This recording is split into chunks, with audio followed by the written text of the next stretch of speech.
मंत्री केटीआर ने इस बात का आरोप लगाया है कि प्रधानमंत्री मोदी के शासन में कीमतें आसमान छू रही है, जबकि लोगों की आय कम हो रही है। मंत्री केटीआर ने एक बार फिर पीएम मोदी की आलोचना की। उन्होंने ट्वीट किया है कि बीजेपी के पतन की शुरुआत गरीब और मध्यम वर्ग की महिलाओं के किचन से होगी।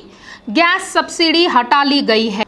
उन्होंने कहा है कि एक सिलेंडर की कीमत जो 400 थी अब 1100 रुपये है और भविष्य में इसकी कीमत न जाने और कितने बढ़ने की संभावना है। सिलेंडर की कीमत 3 गुना बढ़ गई है। मंत्री तलसानी ने राजगोपाल रेड्डी पर मुनुगोडु का चुनाव में धांधली का आरोप लगाया है। यदि राज्य सरकार विकास कर रही है तो राजगोपाल इसे केंद्र सरकार द्वारा किए विकास बता रहे हैं। भाजपा नेता केंद्र सरकार से कोई फंड लाए बिना बोलते हैं। सनत नगर निर्वाचन क्षेत्र में कई विकास कार्यक्रम शुरू करने वाले मंत्री तलसानी ने आलोचना की है कि वहां अनुबंधों के लिए उपचुनाव लाकर राजनीति को भ्रष्ट कर रहे हैं। हैदराबाद में आईटी सर्च से हड़कंप मच गया है। 25 टीमें एक साथ 6 इलाकों में तलाशी ले रही है। अधिकारी राज्य की मशहूर कपड़ा व्यापार कंपनी की शाखाओं व मालिकों के घरों में तलाशी ले रहे हैं। रियल एस्टेट कंपनियों की भी जांच की जा रही है। हैदराबाद के मादापुर, जुबली हिल्स, कुक्कड़पल्ली, दिलसुख नगर और हाईटेक सिटी में आईटी अधिकारी निरीक्षण कर रहे हैं। आरएस ब्रदर्स समेत शहर भर में 6 जगहों पर एक साथ तलाशी अभियान चलाया जा रहा है।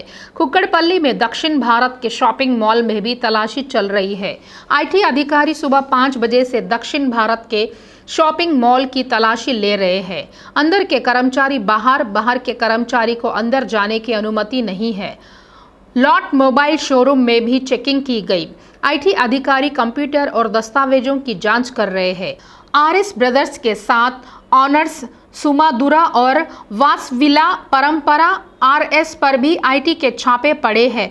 ऐसा लगता है कि आरएस ब्रदर्स पहले से ही वासवी और समधुरा के साथ कई कारोबार कर रहे हैं। पिछले कुछ दिनों से सीबीआई और ईडी की छापेमारी ने राज्य में कोहराम मचा दिया है। अब आईटी छापे अहम हो गए हैं।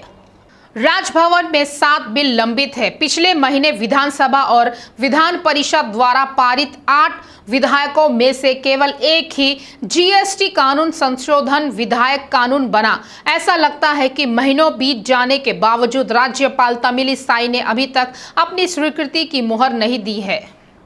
पिछले महीने की 13 तारीख को विधानसभा और परिषद में 8 विधायकों को मंजूरी दी गई है। इनमें से 2 नए हैं, जबकि अन्य 6 कानून के संशोधन से संबंधित नहीं है। बैठक के बाद अगले दिन स्वीकृति के लिए उन्हें राजभवन भेजा गया। यह प्रक्रिया आमतौर पर 1 सप्ताह से 10 दिनों में पूरी हो जाती है। हालांकि सरकारी सूत्रों का कहना है कि प्रक्रियाओं में और देरी होगी, क्योंकि बिलों को मंजूरी नहीं मिली है और 1 महीने बाद भी कानून बन गए हैं। स्थानीय पार्षद दोंडाला वेंकटेश ने 124 डिवीजन एल्लामबंडा के तहत गांधीनगर का दौरा किया। निवासियों ने शिकायत की है कि मंजीरा पानी एक समस्या है। उन्होंने जीएचएमसी और जल बोर्ड के अधिकारियों से मुलाकात की।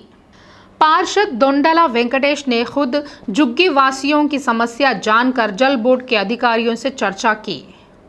उन्होंने 1 सप्ताह के भीतर समस्या का समाधान करने और सभी को पीने का पानी सुनिश्चित करने के आदेश दिए। साथ ही पीजेआर नगर में ब्लॉक संख्या 71 से 103 तक पानी का दबाव बढ़ रहा है, जिससे पानी बर्बाद हो रहा है। पार्षद ने उनसे बात की और सुझाव दिया कि वे नल कनेक्शन के लिए ऑन ऑफ लीवर स्विच लगाए। कार्यक्रम में मंडल उपाध्यक्ष चिन्नोला श्रीनिवास, जल बोर्ड प्रबंधक झांसी, कार्य निरीक्षक रविंदर रेड्डी और अन्य ने भाग लिया। भाग्यनगर जिले के शासकीय प्रवक्ता वीरेंद्र यादव ने सैदाबाद मेन रोड पर पुल निर्माण कार्य का निरीक्षण किया। उन्होंने पुल का काम आगे नहीं बढ़ने पर रोष जताया। उन्होंने शिकायत की है कि काम पूरा नहीं होने के कारण ट्रैफिक जाम हो रहा है। भाग्यनगर जिले के शासकीय प्रवक्ता वीरेंद्र यादव ने सैदाबाद मेन रोड पर पुल निर्माण कार्य का निरीक्षण किया। उन्होंने पुल का काम आगे नहीं बढ़ने पर रोष जताया। उन्होंने शिकायत की है कि काम पूरा नहीं होने के कारण ट्रैफिक जाम हो रहा है।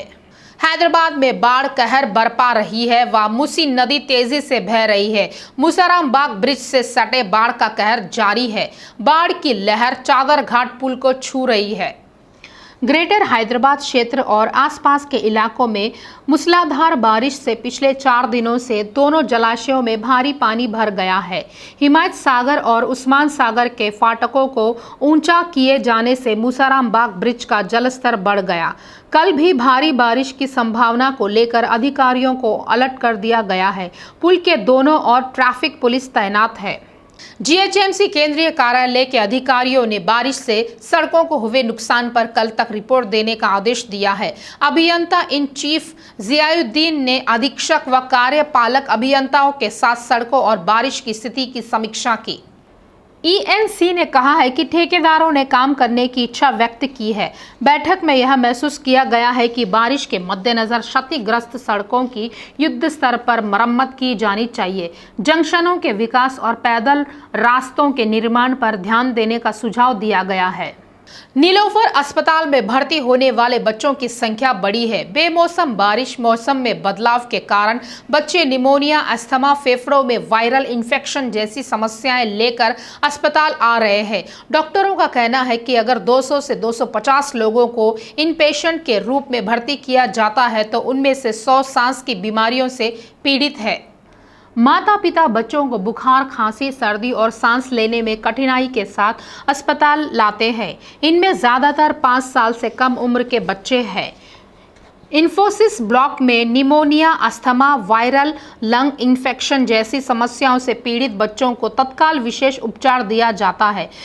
नीलोफर अस्पताल के अधीक्षक डॉक्टर मुरली कृष्ण ने बताया है कि वायरल संक्रमण की समस्या 1 महीने और रह सकती है। उन्होंने कहा है कि सिगरेट पीने वाले पिता के बच्चों को सांस की बीमारी हो रही है।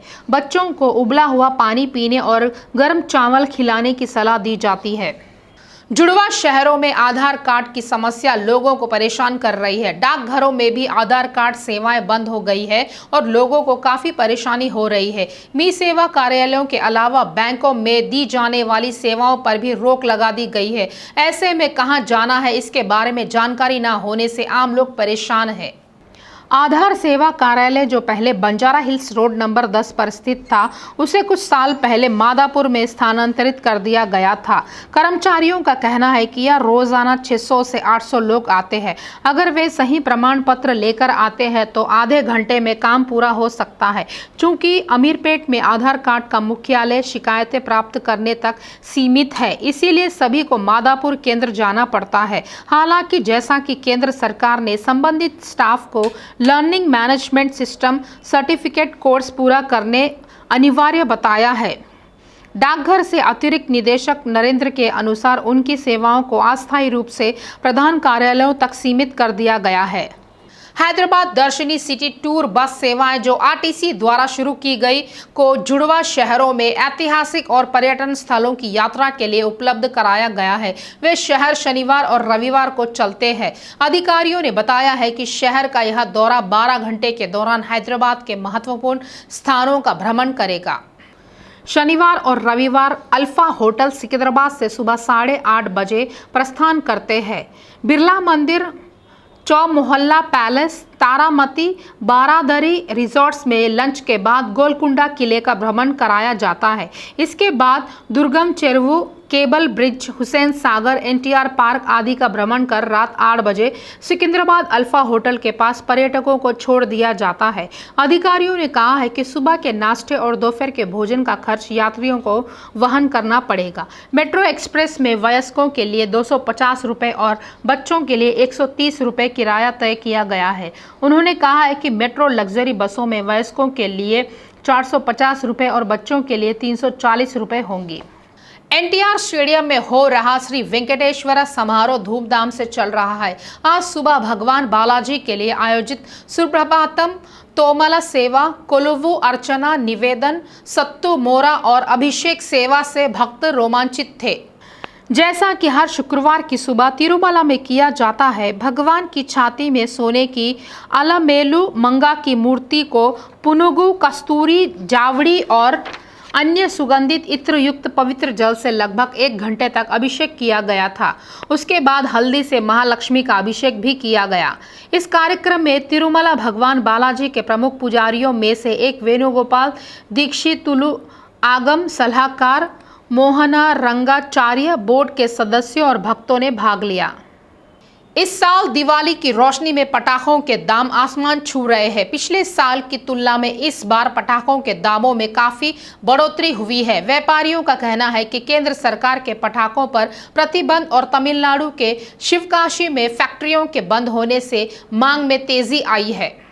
दीपावली के दिन अब 10 दिन का समय शेष रह गया है। हालांकि पर्यावरण के अनुकूल ग्रीन पटाखों की मांग बढ़ने के कारण निर्माताओं ने तापस की कीमतों में वृद्धि की है। मेट्रो शहरों में पटाखों से हवा में प्रदूषण की खबरों को ध्यान में रखते हुए केंद्र ने राज्य सरकार को 2 साल के लिए ग्रीन पटाखों का निर्माण करने या अनुमति नहीं देने का निर्देश दिया है। नतीजतन शिवकाशी में 200 उद्योग बंद हो गए। बाकी 75% में से इको फ्रेंडली पटाखे बनाए जा रहे हैं। थोक कारोबारियों का कहना है कि उन कंपनियों ने कच्चे माल की कीमत, ढुलाई और बारिश के चलते कीमतें 30 से 40% तक बढ़ोतरी की है। पिछले साल कन्वेंशन के एक बंडल की कीमत 500 थी। इस बार यह बढ़कर 750 हो गई है। इससे व्यापारी कम आयात कर रहे हैं। महोत्सव के दौरान ग्रेटर हैदराबाद में 1500 थोक और खुदरा दुकानें स्थापित की जाती है। जीएचएमसी ने ग्रेटर में सुरंग के निर्माण पर काम शुरू कर दिया है। केबीआर पार्क के आसपास यातायात की समस्या को रोकने के लिए करीब 5000 करोड़ की लागत से भूमिगत सुरंग बनाई जाएगी। इसी पृष्ठभूमि में विशेष समिति हैदराबाद से दिल्ली गई। वहां उन्होंने 2 सुरंगों का निरीक्षण किया। केबीआर पार्क के तहत जीएचएमसी एक सड़क सुरंग बनाने के लिए तैयार है। इसके हिस्से के रूप में उच्च अधिकारियों के एक समूह को इंजीनियरिंग विशेषज्ञ ने दिल्ली में 2 सुरंग सड़कों की जांच की और उनका अध्ययन किया। एनसी मोहम्मद जियाउद्दीन, विशेष सचिव आर श्रीधर, अधीक्षक अभियंता एस वेंकटरमन सहित ठेका एजेंसी के प्रतिनिधि, जिन्हें फिजिबिलिटी स्टडी और डीपीआर तैयार करने का टेंडर मिला है, वे भी शामिल है। प्रगति मैदान सुरंग जो पहले से ही दिल्ली में उपयोग में है, शहर में अंडरपास के सामान पाई जाती है।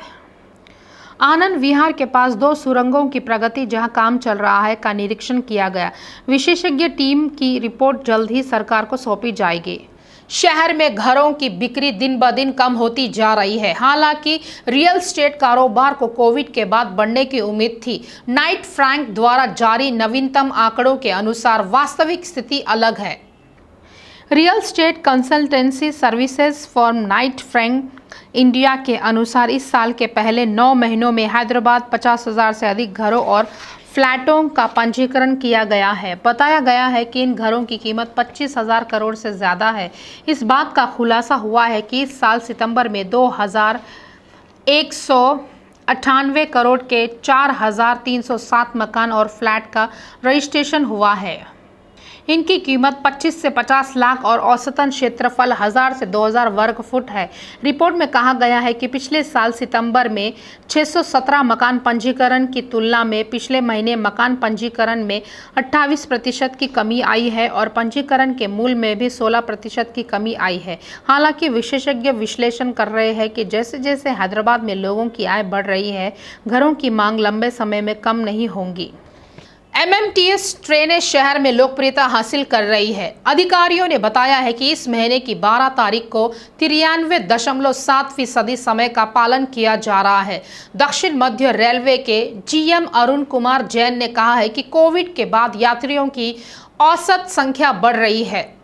एमएमटीएस ट्रेनों को पिछले साल जून से बहाल कर दिया गया है। इस वर्ष जुड़वा शहरों में समय पालन 90% पर लगातार बना हुआ है। सोमवार से शनिवार तक रोजाना 86 सेवाएं चल रही है। रविवार को यात्रियों की संख्या कम होने के कारण 34 सेवाएं रद्द की जा रही है। इस साल अप्रैल में हर दिन करीब 51,000 लोगों ने सफर किया। सितंबर तक यह संख्या 63,800 तक पहुंच गई। अधिकारियों ने बताया है कि इस महीने में अब तक 66,000 लोग यात्रा कर चुके हैं। एलपीजी सिलेंडरों की कालाबाजारी रोकने के लिए जिला प्रशासन के लंबे चौड़े दावों के बावजूद उपभोक्ताओं की शिकायत है कि ग्रेटर में सिलेंडरों की अवैध बिक्री बेरोक टोक जारी है। आज होटलों और रेस्टोरेंट में सब्सिडी गैस की सिलेंडर देखे जा सकते हैं। चूंकि सब्सिडी वाली गैस और वाणिज्यिक गैस की कीमत में भारी अंतर है, इसीलिए कुछ अवैध लोग रसोई गैस व्यापारियों को बेच रहे हैं। कई निवासी जिनके पास एलपीजी कनेक्शन नहीं है या जिन्हें सिलेंडर की तत्काल आवश्यकता है, स्थानीय डिलीवरी एजेंटों के माध्यम से इस सुविधा का लाभ उठा रहे हैं। शहर में जहां बड़े होटलों की संख्या 5000 तक है, वहीं छोटे चिटक होटल, चाय, टिफिन, मिर्ची और बज्जी सेंटरों की संख्या 1 लाख से ज्यादा होने का अनुमान है। कमर्शियल 19 किलो के सिलेंडर का इस्तेमाल सिर्फ बड़े होटलों और रेस्टोरेंट में होता है, जबकि घरेलू सिलेंडर घरों में होता है। इससे लगता है कि रोजाना 1 लाख से ज्यादा घरेलू गैस सिलेंडर व्यावसायिक जरूरतों के लिए सप्लाई किए जाते हैं। यदि उपभोक्ता लागत का 2 गुना या 3 गुना खर्च करने के लिए तैयार है तो घरेलू सिलेंडर प्राप्त करना उतना ही आसान है जितना कि नजदीकी स्टोर पर कॉल करना और ऑर्डर देना, और एजेंट कुछ ही घंटों में उनके दरवाजे पर अवैध सिलेंडर पहुंचा देगा। उपल में शुक्रवार तड़के अज्ञात व्यक्तियों ने 78 वर्षीय एक व्यक्ति और उसके बेटे की हत्या कर दी।